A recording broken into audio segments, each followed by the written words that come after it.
Meus amigos, segura essa bomba porque a Marvel ela tá adaptando o arco mais pesado do Demolidor até agora, mas cortando justamente o personagem que mais conectava o público com o lado humano da série.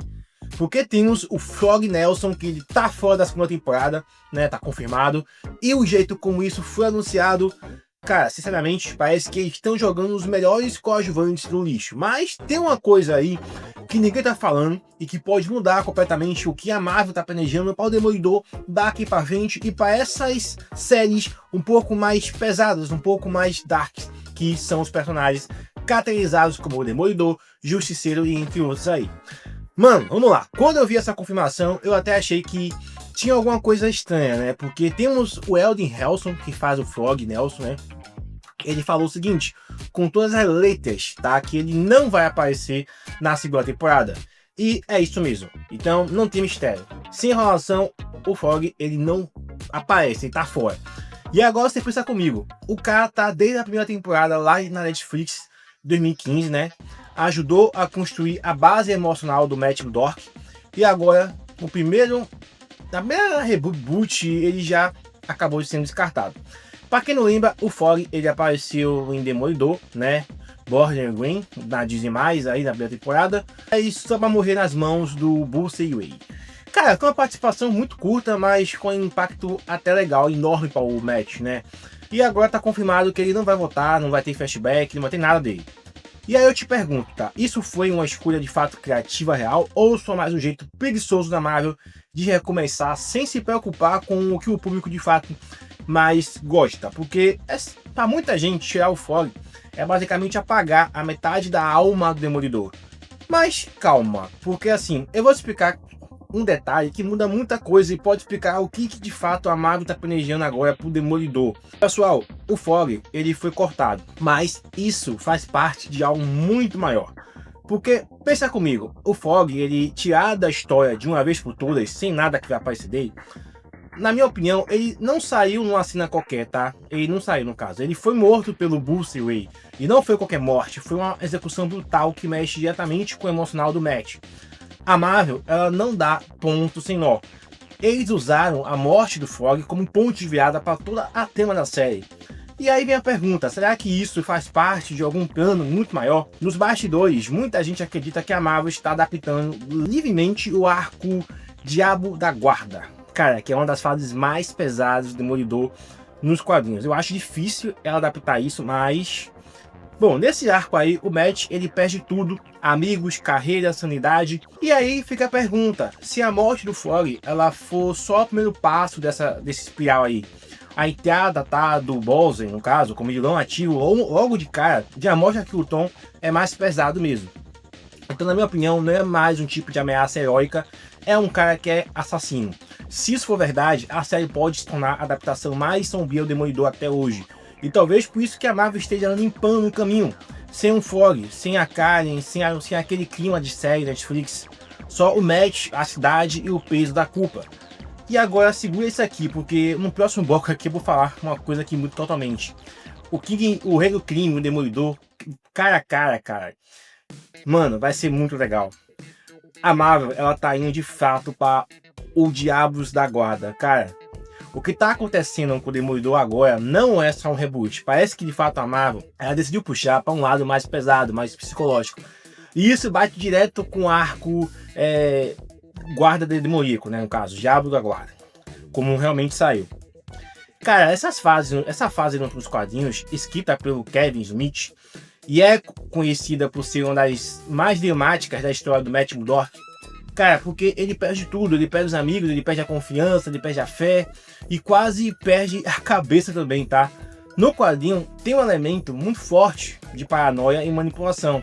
O Matt, ele começa a duvidar de todo mundo, inclusive dele mesmo. E o pior, tudo isso é orquestrado por um vilão que mexe nos bastidores, e quando o Demolidor acha que tá ficando maluco. Agora, olha para o que a série, no caso, está mostrando. Temos aí o Bullseye, né, como peça central, o Frog morto, o Rei do Crime de volta e o Matt completamente isolado. Então, não é coincidência. Ou a Marvel está adaptando esse arco, sem dizer o nome, eu não sei. Mas assim, se isso se confirmar, vai ser a fase mais sombria do Demolidor no MCU até agora. Só que vai ser muito diferente da série Netflix, cara. Aqui ele não vai ter ninguém para segurar a barra, tá? E isso pode transformar o personagem num anti-herói ainda muito mais brutal. Agora segura esse pensamento aqui, porque eu vou te explicar que a fala exatamente sobre o centro do conflito da nova temporada, porque o Matt versus o Rei do Crime, frente a frente, é o que pode acontecer já de início dessa nova temporada. O produtor da série soltou uma frase que, pra mim, diz tudo sobre o que tá vindo por aí. Ele falou que essa nova temporada vai ser uma grande história de Nova York, de muito crime, de muita política, centrada no conflito entre dois homens que se odeiam, mas que também precisam um do outro. Então, cara, isso aí é o coração da rivalidade entre o Demolidor e o Rei do Crime. E parece que dessa vez eles vão tirar tudo que é enfeite em volta, tá? E deixar só o essencial. Os dois se enfrentando de verdade. No passado, a série da Netflix já explorou essa tensão, mas agora, pessoal, o clima ele pode ser outro. Segundo o produtor, a segunda temporada ela tem uma visão singular, o que sugere que finalmente acertaram a mão depois da bagunça da primeira. Isso, cara, combina muito com a promessa de que a série vai ser muito satisfatória. Isso pode significar que o arco vai caminhar para um desfecho direto, muito brutal e sem enrolação. E se eles fizerem mesmo esse confronto sem enrolação, cara, pode sair daí o melhor arco do Demolidor no MCU até agora. Sem multiverso, sem piadinha, só tensão urbana, jogo de poder político, violência real. E, cara, a gente também precisa falar, né, da tal visão singular aqui, que o produtor prometeu, né?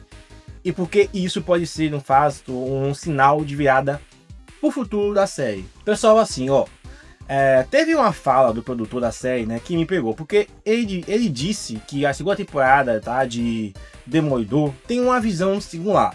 E aí eu fiquei pensando, cara, isso é um recado direto para quem odiou a primeira. Porque, convenhamos, a primeira versão da série foi um remendo total. Ela começou com um tom, depois mudaram o showrunner, né, cancelaram e refizeram tudo. Virou um Frankenstein completo aí. O próprio produtor admitiu que a primeira temporada ela foi quase um quebra-cabeça, né? Quase, de fato, pelas palavras deles aí, foi um quase torre, não sei como é a palavra em inglês, enfim. Ou seja, era tudo colado, improvisado, sem direção, muito cara assim. Mas agora, segundo ele, o novo showrunner tem uma visão muito mais firme. Ele disse que existe uma cariza criativa, né? E que finalmente estão conseguindo executar o que foi prometido. A palavra que ele usou foi questão satisfatória. E isso vindo dos bastidores é sinal que a série vai parar de tentar agradar todo mundo e vai focar no que realmente importa, que é o Matt Murdock enfrentando o pior de Nova York, num ambiente realmente de crime e de corrupção. E se essa tal visão singular realmente se concretizar, no caso, né, a série Demolidor da segunda temporada pode finalmente se tornar o reboot que realmente presta. Sem confusão de tom, sem enrolação de roteiro, sem precisar depender de nostalgia. Assim, mas aí tem um detalhe final que tá deixando muita gente aí encucada. A ausência dos outros defensores. E eu vou falar com vocês aqui agora, porque assim, e os outros personagens da Netflix? Será que acabou realmente? Porque agora que o Ford tá oficialmente fora, fica a dúvida. E o resto da galera, né? Temos aí a Karen Page, Lucas Cage, temos a Jessica Jones, o Punho de Ferro. Só temos o Justiceiro de volta, né? Mas nenhum dos outros foi citado até agora com a clareza nessa nova fase. E isso levanta a possibilidade de que muita gente não quer admitir. A Marvel pode estar fazendo um soft reboot seletivo. Eles mantêm o Charlie Cox, né? Que, como Demolidor, e o Vincent D'Onofrio, né, como rei do crime, e apagam o que não interessa para a narrativa atual. Ou seja, tudo que não encaixa com o tom mais político e sombrio da série vai ser deixado de lado. Até agora, o único retorno confirmado, né, que vamos ter para uma temporada nova, ano que vem, 2026, é com o Jon Bernthal como Justiceiro. E faz sentido, porque ele se encaixa perfeitamente nesse cenário, mais violento e mais direto, onde o Matt Murdock tá beirando o limite. E eu tô muito empolgado, porque se isso realmente se concretizar, cara, quer dizer, tem um lado meu que tem um medo da Marvel, tá? Porque a Marvel não é uma pegada dessa aí, mas tudo indica que o filme do Homem-Aranha com o Justiceiro nessa pegada, o Matt Murdock, Demolidor, nessa pegada mais séria, então o Homem-Aranha ele não vai ser um filme qualquer.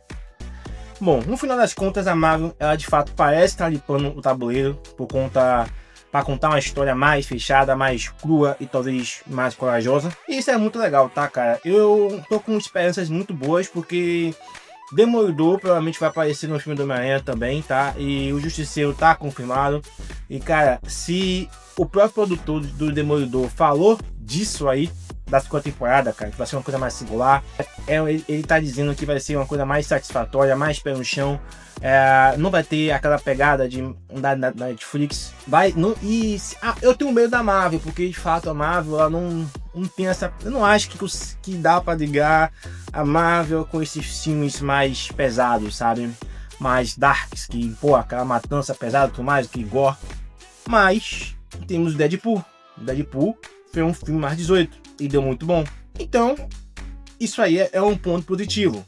Mas o Homem-Aranha, ele não é um mais 18. Então, como é que eles vão adaptar o Justiceiro e esse Demolidor aí, que vai ser um Demolidor que vão consertar provavelmente os erros da primeira temporada, nessa segunda aí agora, na terceira também, porque vai ter 2 temporadas aí do Demolidor, se não me engano.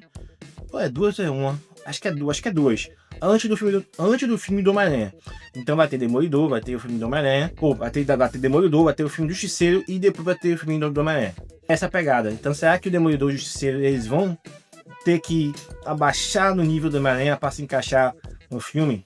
Eu não acho que vai ficar legal, porque a não ser que o filme do Homem-Aranha ele seja, né, um pouco mais... Mas eu acho difícil, porque o filme do Homem-Aranha, apesar de querer ser mais pé no chão, ele é um público, ele é um público que abrange, cara, um grande público. Então não é só questão de mais velhos, questão de meia idade e tudo mais. Tem a criançada. E aí fica aquela questão. Mas é isso, eu quero saber a opinião de vocês. Eu quero saber até onde esse debate vai. Então comenta aí de qual cidade ou até qual país você está assistindo esse vídeo. É muito legal, é muito interessante. Tamo junto, fique com Deus, abraço e até o próximo vídeo e fui.